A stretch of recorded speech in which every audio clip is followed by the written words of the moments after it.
কোনো ভূমি নাই বা কোনো গৃহ নাই। তাৰপিছত মই দেখিলোঁ যে বাকী যিসমূহ আছে বিভিন্ন অন্য স্থানত আছে, কিন্তু এইটো যিহেতু সদৰত দিব লাগে।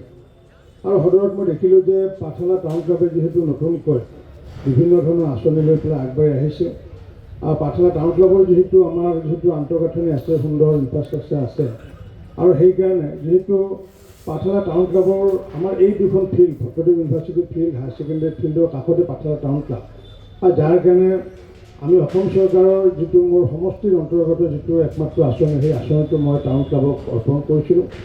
আৰু সেইটোৰ আধাৰত আজি আমি খেলৰ সামগ্ৰীসমূহ আজি আমি টাউন ক্লাবক আনুষ্ঠানিকভাৱে অৰ্পণ কৰিম, আৰু লগতে 5 লাখ টকাৰ চেক এখন অৰ্পণ কৰিম।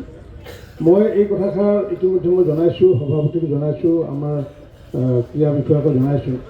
মই আমাৰ ইয়াতে বিভিন্ন সময়ত টাইকোৱাণ্ডো, বক্সিং, কেৰাটে এইবোৰৰ বিভিন্ন ধৰণৰ প্ৰেক্টিছ নিজাববীয়াকৈ আমাৰ ডেকা ল'ৰাসকলে নিজৰ গাঁঠিত ধন ভাঙি বা বহুতৰ পৰা মেট, কাৰোবাৰ পৰা হয়তো 1000-1000কৈ বা 1500কৈ তুলি তেওঁলোকে মেট পৰ্যন্ত কিনে, আৰু কেতিয়াবা বৰপেটাত এই মেটবোৰ আনিব লাগে।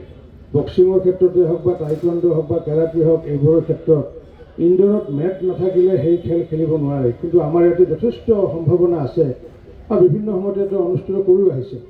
গতিকে সেই মেটো আমাৰ ইয়াতে যোগান ধৰা হৈছে। গতিকে তেনেকুৱা অনুষ্ঠানবিলাকৰ যেতিয়া খেল থাকিব, টাউন ক্লাবৰ পৰা আবেদন কৰিলে তেওঁলোকে যিকেইদিনৰ কাৰণে হয় সেইকেইদিনৰ কাৰণে মেটসমূহ তেওঁলোকে ব্যৱহাৰ কৰিব পাৰিব, আৰু তেওঁলোকৰ প্ৰেক্টিছ শেষ হোৱাৰ পিছত এই মেটসমূহ তেওঁলোকে আৰু ঘূৰাই দিব লাগিব।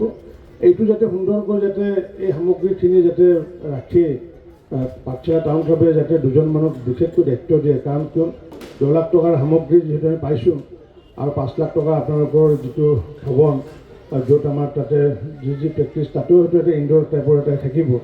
গতিকে সেইখিনি টকা তাত যাতে খৰচ কৰে বা চৰকাৰে যিটো নীতি নিয়ম সেইখিনি যাতে কৰে,